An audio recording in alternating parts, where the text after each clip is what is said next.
Assalamualaikum warahmatullahi wabarakatuh.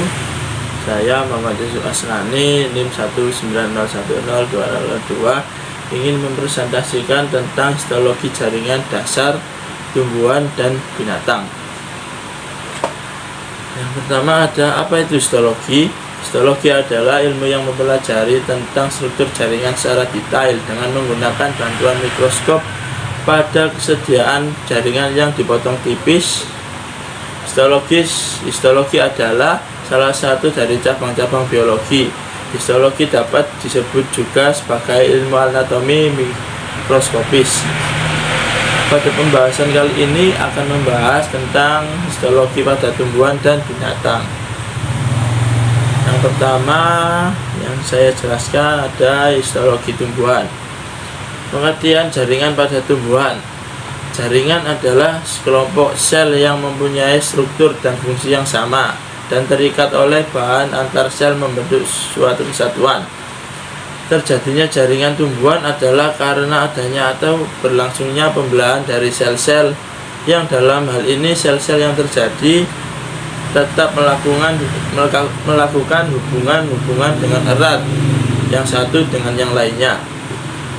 Selanjutnya, pembentukan jaringan-jaringan tersebut sangat erat hubungannya pula dengan pembentukan berbagai alat pada tumbuhan.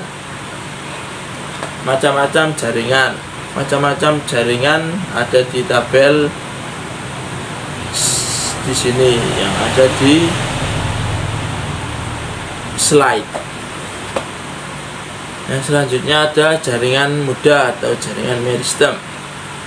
Jaringan yang sel penyusunnya bersifat embryonal, artinya mampu secara terus-menerus membelah diri untuk menambah jumlah sel tubuh. Ciri-ciri yang pertama ada berdinding tipis, yang kedua banyak mengandung protoplasma, yang ketiga vakuola kecil, yang keempat inti besar, yang kelima plastida belum matang. Untuk sifat-sifat sel meristem yaitu 1. Terdiri dari sel-sel muda dalam fase pembelahan dan pertumbuhan. Yang kedua, biasanya tidak ditemukan adanya ruang antar sel di dalam sel-sel meristem. Yang ketiga, sel-selnya mungkin berbentuk bulat, panjang, atau poligonal dengan dinding sel yang tipis. Yang keempat, masing-masing sel mengandung banyak sitoplasma dan mengandung satu atau lebih inti sel. Yang kelima ada vakuola, sel sangat kecil atau mungkin tidak ada. Yang selanjutnya ada sel dewasa. Sel dewasa merupakan jaringan yang terbentuk dari diferensiasi dan sel spesialisasi sel-sel hasil pembelahan jaringan meristem. Sifat-sifat jaringan dewasa ada 6. Yang pertama, 1. Tidak terjadi aktivitas pembelahan diri. Yang kedua, memiliki ukuran yang cukup besar dibandingkan dengan sel-sel meristem. Yang ketiga, mempunyai vakuola yang besar sehingga plasma sel sedikit dan merupakan selaput yang menempel pada dinding sel. Yang keempat, ada kadang-kadang selnya itu telah mati. Yang kelima, selnya telah mengalami penebalan dinding sesuai dengan fungsinya. Yang keenam atau yang terakhir, di antara sel-sel lainnya dijumpai ruang antar sel. Terbentuknya ruang antar sel pada tumbuhan tingkat tinggi dapat diakibatkan oleh 1. Sisogen, yang kedua lisigen, dan yang ketiga sisolisigen. Selanjutnya saya akan menjelaskan tentang histologi pada binatang. Jaringan pada binatang. Pengertian jaringan yang ada pada binatang yaitu jaringan adalah kumpulan sel sejenis yang mempunyai struktur dan fungsi yang sama untuk membentuk suatu organ. Jenis jaringan yang dimiliki oleh hewan dan manusia ada 4, yaitu jaringan epitel, jaringan ikat, jaringan otot, dan jaringan tulang dan syaraf. Yang pertama ada jaringan epitel. Jaringan epitel merupakan jaringan yang melapisi permukaan tubuh dan membatasi rongga tubuh.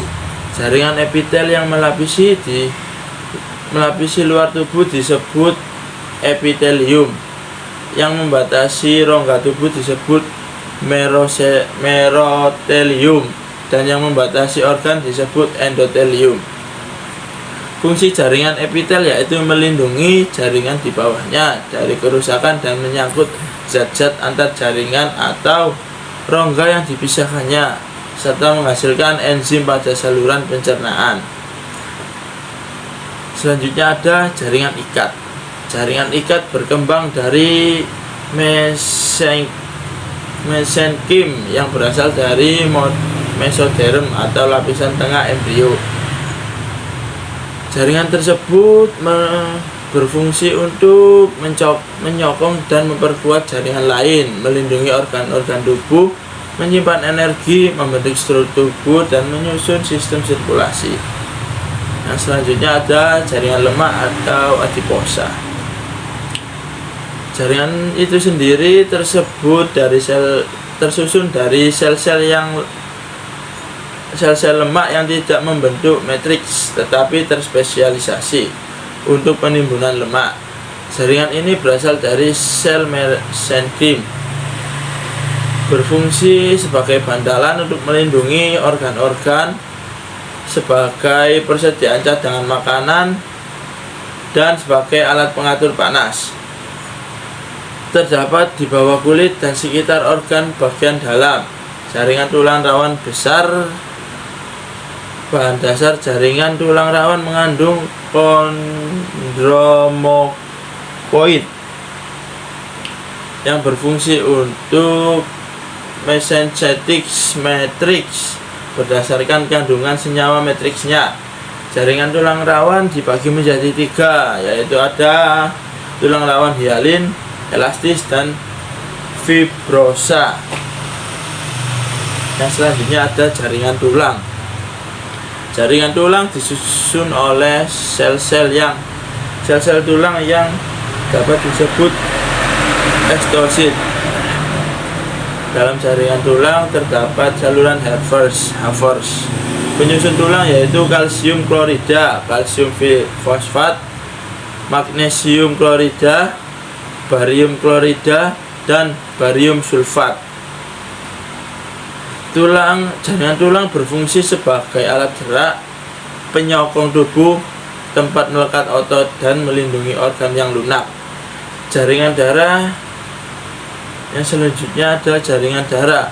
Jaringan darah itu berfungsi membawa sari makanan, hormon, oksigen, dan hasil metabolisme, serta mencegah infeksi. Jaringan darah terdiri dari eritrosit, leukosit, dan trombosit, dan plasma darah.